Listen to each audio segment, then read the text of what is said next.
नमस्कार, news for nation देख रहे हैं आप। आपके साथ मैं हूं ऋचा शर्मा। बिहार में कोरोना काल के बीच होने वाले विधानसभा चुनाव पर रोक लगाने के लिए इस चुनाव को तत्काल टालने के लिए सुप्रीम कोर्ट ने जो याचिका दायर की गई थी उसे मंजूर कर ली है।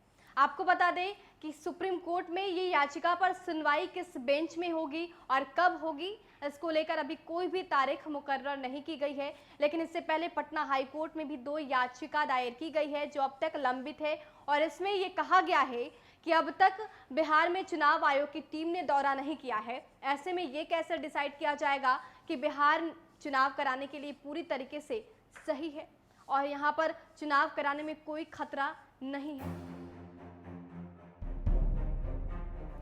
चुनाव के 3 से 4 महीने पहले दौरा शुरू कर देती थी, लेकिन 17वीं विधानसभा चुनाव की तैयारियों को लेकर अभी तक आयोग की टीम बिहार नहीं आई है। याचिका में सुप्रीम कोर्ट से अनुरोध किया गया है कि कोरोना और बाढ़ खत्म होने तक चुनाव की अधिसूचना पर रोक लगाने का निर्देश निर्वाचन आयोग को दिया जाए। सुप्रीम कोर्ट में बिहार के सामाजिक कार्यकर्ता और याचिकाकर्ता राजेश कुमार जायसवाल ने चुनाव आयोग समेत 6 महकमों को पार्टी बनाया है। इनमें मुख्य चुनाव आयुक्त, मुख्य चुनाव अधिकारी बिहार, मुख्य सचिव बिहार, राष्ट्रीय आपदा प्रबंधन प्राधिकरण, केंद्रीय स्वास्थ्य समिति और गृह सचिव शामिल हैं। इधर पटना हाईकोर्ट में 3 याचिकाओं पर सुनवाई लंबित है। हाईकोर्ट में दायर याचिका में कोरोना काल और बाढ़ को देखते हुए बिहार विधानसभा चुनाव 2020 टालने को आधार बनाया गया है। पटना हाईकोर्ट में जुलाई के दूसरे हफ्ते में अधिवक्ता बद्री नारायण सिंह और चौथे हफ्ते में एक राजनीतिक दल की ओर से शैलेंद्र कुमार के चुनाव टालने को लेकर एक जनहित याचिका दायर की गई थी।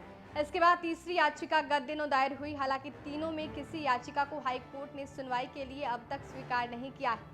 दरअसल लॉकडाउन की वजह से मार्च से ही हाई कोर्ट वर्चुअल मोड में बेहद जरूरी सुनवाई कर रहा है। याचिकाओं पर सुनवाई को लेकर पटना हाई कोर्ट के वरिष्ठ अधिवक्ता तारकेश्वर ठाकुर का कहना है कि सुप्रीम कोर्ट को यह अधिकार है कि वो सभी याचिकाओं पर एक साथ सुनवाई कर सकता है। वो पटना हाई कोर्ट लंबित याचिकाओं को भी सुनवाई के लिए तलब कर सकता है।